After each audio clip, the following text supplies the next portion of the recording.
Heavy Metal is going to be launching as of today's reset, and along with that, there's two very important weapons that you want to make sure you get a roll for in PvE. Whilst Heavy Metal is mainly a PvP event, the weapons are very important for PvE. So PvE loyalists are just going to have to bite the bullet and farm these weapons.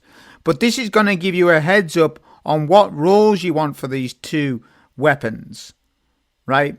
Because they're both very important to the game. So I'm on light.gg, it's a fantastic resource, and it gives you a good overview of what's on the weapon. So I'm going to first scroll down. This is the first new weapon today that you're going to get from the event, called Trackiness, whatever you want to call it. Legendary Stasis Shotgun.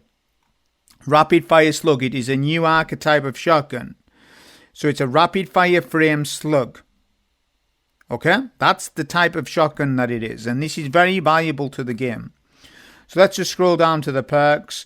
I'm not talking barrel enthusiasts, mag enthusiasts, fanatics. We're not talking about that today. I want to talk about traits, because let's get people just on the right setting. You know, rather than trying to get everything right with the barrels, get your traits right first, and then we can go from it. Let's give you an overview of each trait though first. Lead from Gold, a decent perk. Rhyme Stealer gives frost armor, decent. Proximity Power, a very good perk for melee based build. Rapid Hit is a decent reload perk. Kill and Wind is a PvP perk. Transcendent Moment, I mean, it's okay, but I don't like it, I'm just being honest. We've got Headstone. Headstone's nice, but not on this shotgun. Precision Instrument is a damage bonus, so we need to consider it. Chill Clip is a utility perk, we need to consider it. Swashbuckler is a damage bonus perk that linked into melee damage, we need to consider it. Binary Orbit's okay, but there's better traits. And Encore is more of a PvP perk. That's your overview of it. Now I'm going to tell you the first role I want, the first two roles I want on this. Number one, I want a Precision Instrument role with either a Rapid Hit or Proximity Power if I'm on a melee based build. But that's essentially what I want. Really, the damage style one is Rapid Hit, Precision Instrument. That is your DPS version of this weapon. Understand me? I know some of you might look at Rapid Hit as a wasted trait, because nowadays you do, but you are going to get more damage if you run Rapid Hit, because it's a quicker reload, right? On paper it is. With Precision Instrument, it's the best trait for damage on this column in terms of sustained damage to a boss. There is another trait that does more damage than Precision Instrument, but we're talking about a boss damage dealing shotgun. Precision Instrument goes on because you don't need any adds to proc the perk. You just need precision damage. You understand? It's a rapid fire frame shotgun. So that's the first role. Rapid Hit, Precision Instrument. The second role, which is very useful, will be Chill Clip, Rhyme Stealer. Chill Clip is going to be able to stun Overload champions. It's a rapid fire frame stasis shotgun. It's going to do incredible amounts of damage to overloads. It's going to give you very good ad clear potential, like controlling the battlefield. Chill Clip is a utility perk. I think this is the first shotgun ever to have Chill Clip, right? Apart from, like the legendary shotgun, right? I believe so. So, Chill Clip with Rhyme Stealer. Now, I will say about Rhyme Stealer, it's very good, it gives you frost armor, but we do get it for free. So what you might want to run instead is maybe Proximity Power if you're on a melee-based build. Because if you are on a melee-based build, you're going to get 15 melee stat per stack. That goes up to 3 stacks. That's going to be 45 melee stat for free. Well, not for free. It needs to be procced. But if you're playing up close and personal with this shotgun, which you will be, then Proximity Power might be actually very valuable on this shotgun. So that's the Chill Clip roll, but like I told you, Rhyme Stealer is free on the artifact. So you don't have to definitely go Rhyme Stealer. You could future-proof yourself and just go Rhyme Stealer, Chill Clip. So in a future season, if there's no Frost Armor artifact perk, then you've got it here. So I understand and hear you with that. You can future-proof the roll. So that's the second rule. The third rule I want on this is swashbuckler and proximity power, like I just explained.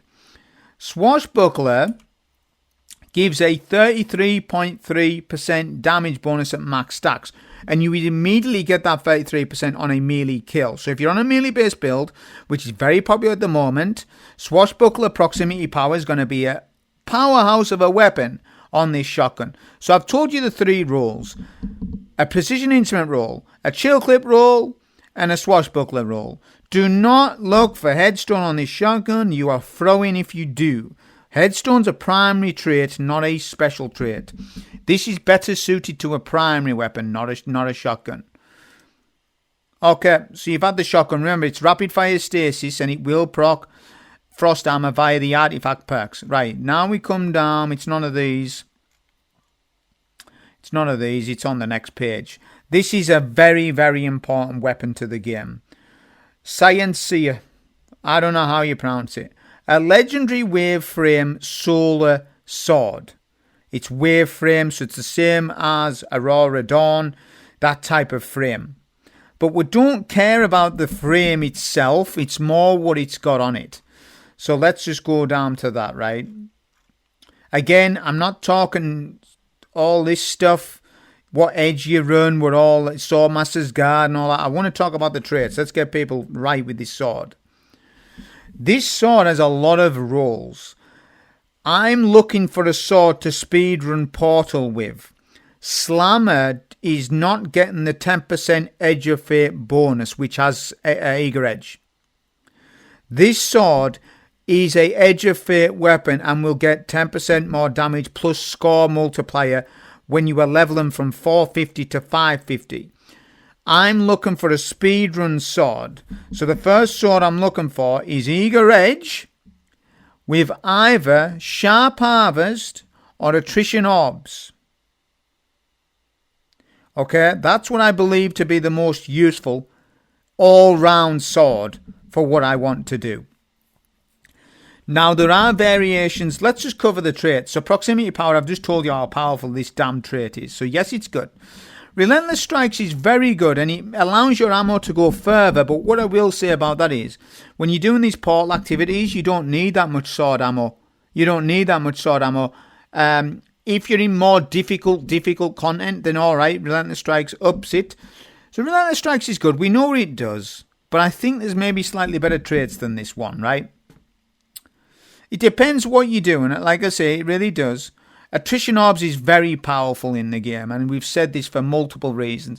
You can buildcraft with Attrition Orbs. You can really, really buildcraft, and it's literally one of the best top 5 traits in the game. So Attrition Orbs, you definitely want an Attrition Orb roll. Assassin's Blade, no, I don't recommend it. It does offer this. It does offer 15% increased damage, but it's only for 5 seconds. It's a useless trait. Assassin's Blade is useless in my opinion. Sharp Harvest is extremely valuable in the game, just like what Attrition Orbs is, but it's kind of like that, but for ammo purposes. So if you're using a low weapon stat build, say you're rocking a tier 70 weapon stat because you've got high investment in melee and super, say, and your weapon stat's lower, Sharp Harvest will save your build on the weapon stat side of things, getting lots of special ammo, more Mint Retrograde, more fusion rifle ammo, more shotgun ammo, whatever it might be. Sharp Harvest is extremely potent in the game. Yeah, that's why I'm saying about it. Wellspring, absolutely not. No way. There's just too many more useful traits other than that one.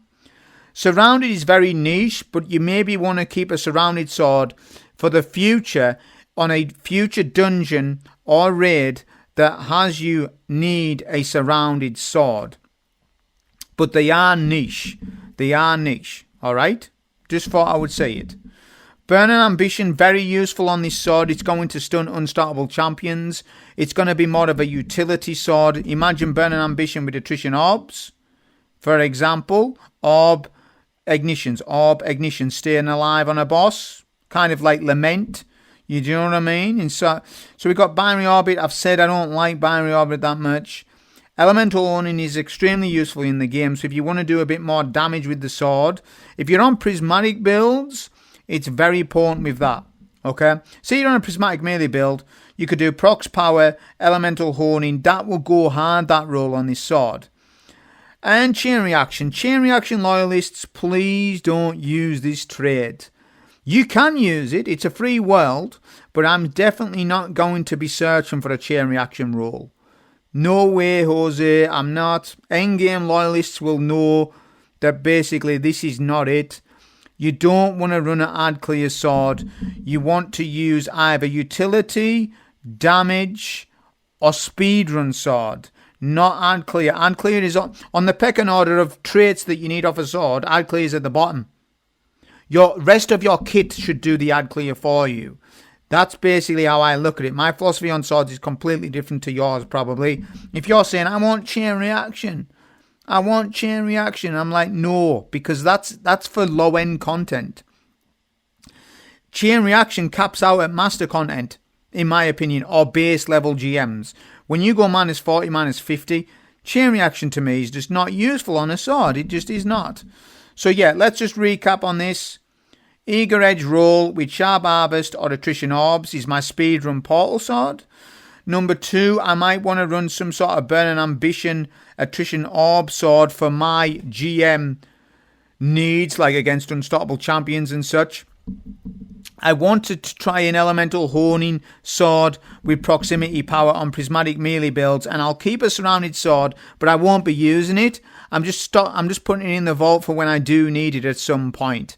But there's no need for a surrounded sword in the game right now, not in my opinion. Again, your sword's purpose, this sword is the purpose of speedrun and portal for level and purposes. So Eager Edge, absolutely, like, is more important than probably all of these traits. But there are some other nice rolls on the sword. So that's the information on these 2 rolls. Just serve it as a general advices of what to look for on these weapons, because they are important, because they get that Edge of Fate buff. And Slammer isn't getting the Edge of Fate buff. And there is currently no Eager Edge sword in the game that's Edge of Fate based. This is the first Edge of Fate Eager Edge sword. So you need to get your hands on this damn sword. It's so important. It really, really is that important to the game. Because we're all speedrun and portal. And that won't change. When we're leveling from 450 to 500, whatever you're doing, even in fireteam ops and stuff, you're still going to want to run Eager Edge at times. Yeah, not all the time. Sometimes you run a machine gun. Sometimes you use Dragon's Breath. Sometimes you use Finality's Augur. Sometimes you're not using a sword. But generally speaking, when you're trying to speedrun these missions as quickly as you can to get prime engrams and such, you want Eager Edge on, right? And it's hurt people. Slammer has hurt all of your leveling processes. Well, when you get this going, it won't hurt your leveling processes.